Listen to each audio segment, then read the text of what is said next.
예, 안녕하세요. 마에스트로 나입니다. 이번 영상에서는 이제 마지막 때에 예수님께서 다시 오실 날이 정말로 가깝게 느껴지는 이때에 우리 이제 그리스도인들 성도들이 과연 결혼을 하는 것이 옳을까?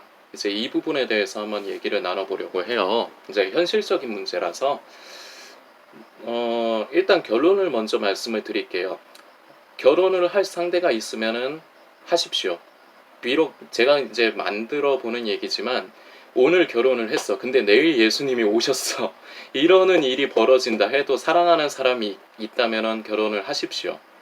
그리고 요새는 어려워서 그 결혼식도 이제 할 상황도 못 되죠. 이제 코로나 때문에 결혼식장에 이제 하객으로 올 사람도 이제 없을 뿐더러 지금 이제 그런 이유를 떠나서도 이제 서로 이제 남자와 여자 이제 연인의 이제 그 형편이 어려워서 정식으로 결혼하고 이렇게 살기가 어려울 수도 있어요. 왜냐면 그런 사람 많잖아요. 저도 뭐 어째요. 그런 사람 저도 뭐 돈 없이 가난한 사람이니까 뭐 이제 충분히 이해를 하는데, 그리고 이제 또 간혹 가다가 혼인 신고 또한 하기 어려운 상황에 있는 사람이 있을 수도 있어요. 자, 결혼을 할 수 있으면은 결혼을 정식적으로 결혼식도 할 수 있으면 하고, 그리고 호적에 이제 혼인 신고하고, 그렇게 해서 이제 합당하게 이제 결혼의 부부의 생활을 이제 시작을 하십시오. 주님이 내일 오신다 할지라도.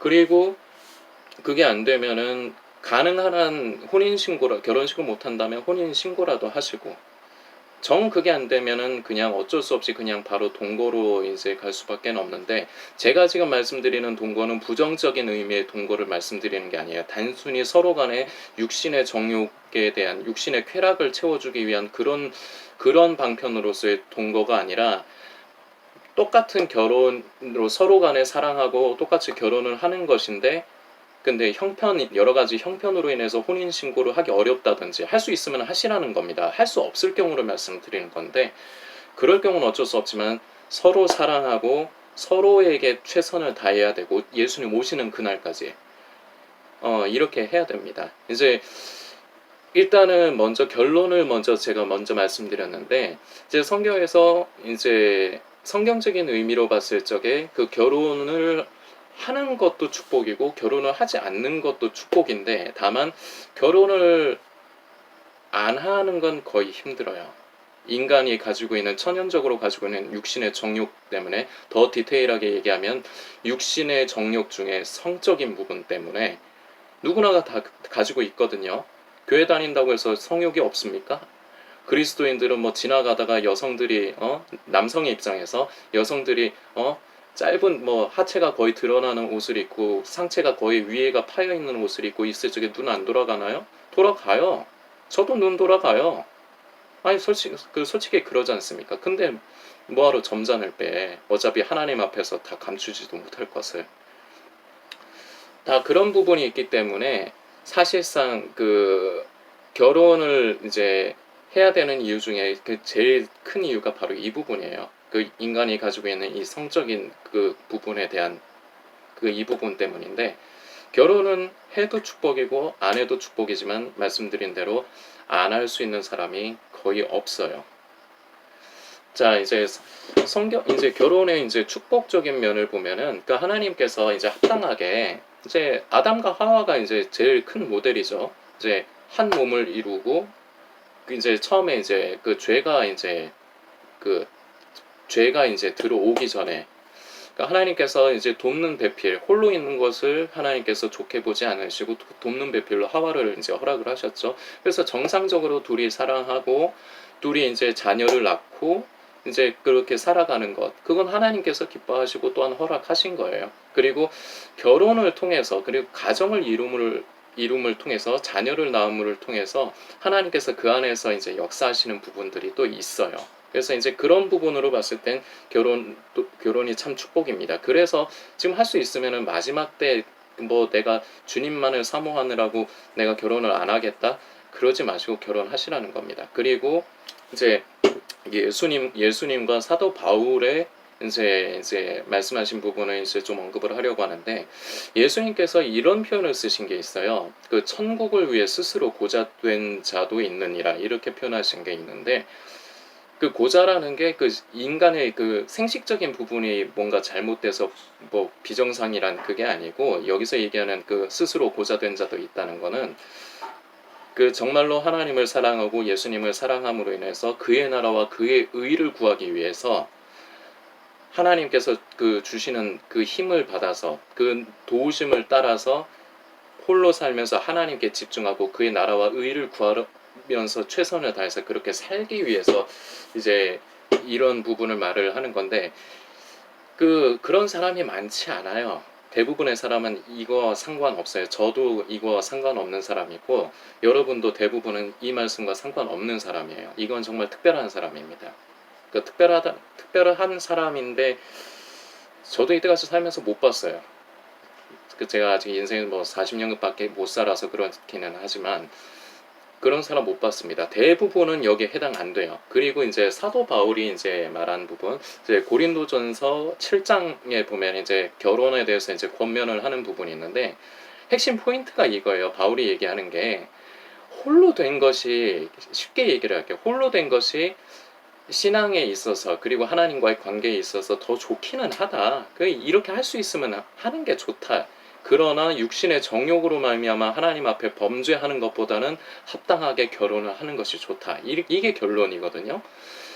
근데 이게 현실적인 거예요. 바울이 되게 현실적인 말을 한 거예요. 바울도 가장 이상적인 게 무엇인가, 우리가 하나님 안에서 우리 성도가 가장 추구해야 될 것이 무엇인가를 모르는 사람이 아니에요. 그런데 인간이라는 존재를 들여봤을 때, 그 바울도 아무리 봐도 인간이 이 육신의 우리 누구나가 가지고 있는 이 성적인 부분에 대해서 이겨낼 사람이 없거든. 이겨내고 극복한다는 것 자체도 이상한 거예요.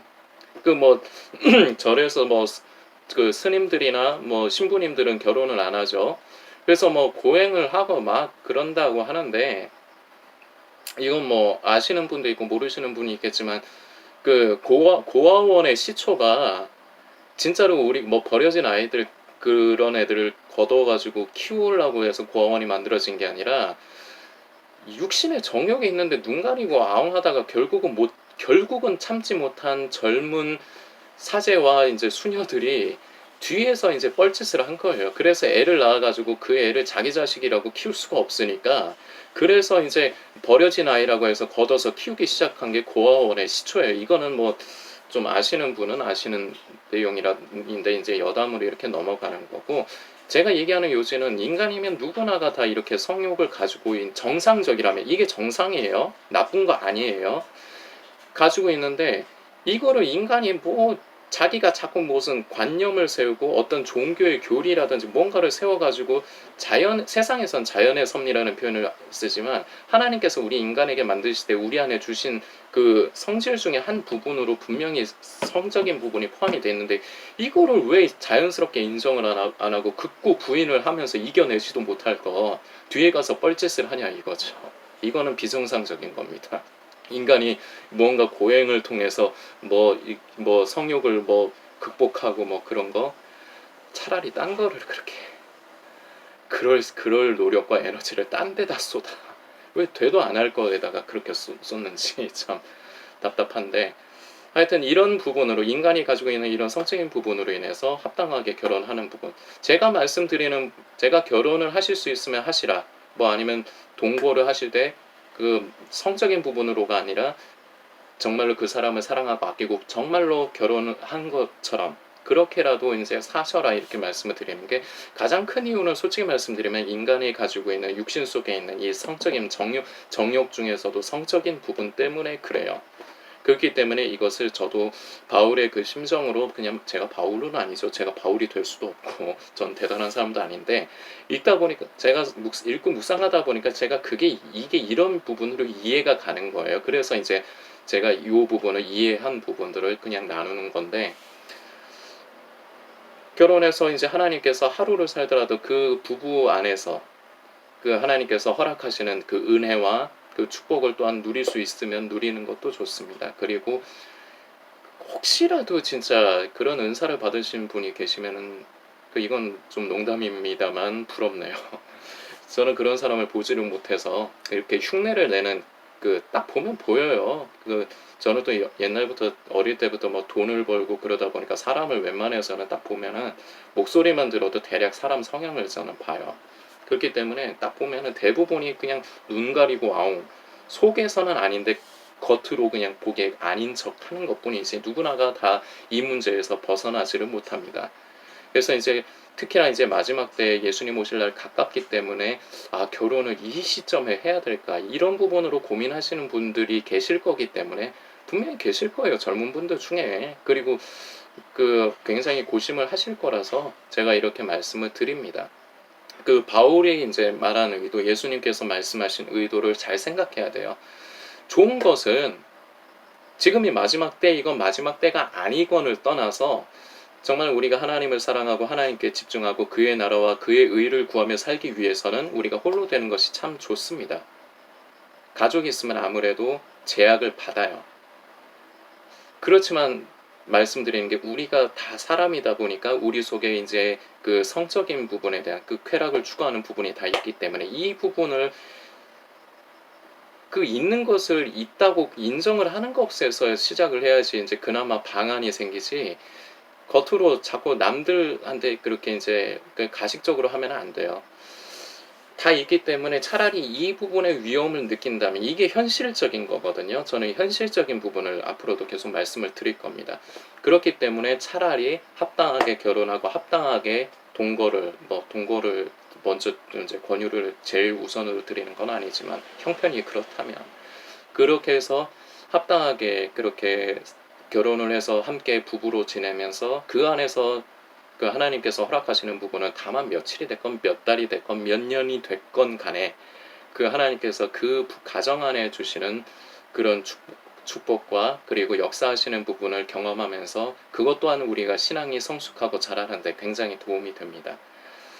이런 부분을 오늘 한번 같이 생각을 해보기 위해서 이 영상 한번 만들어 봤습니다.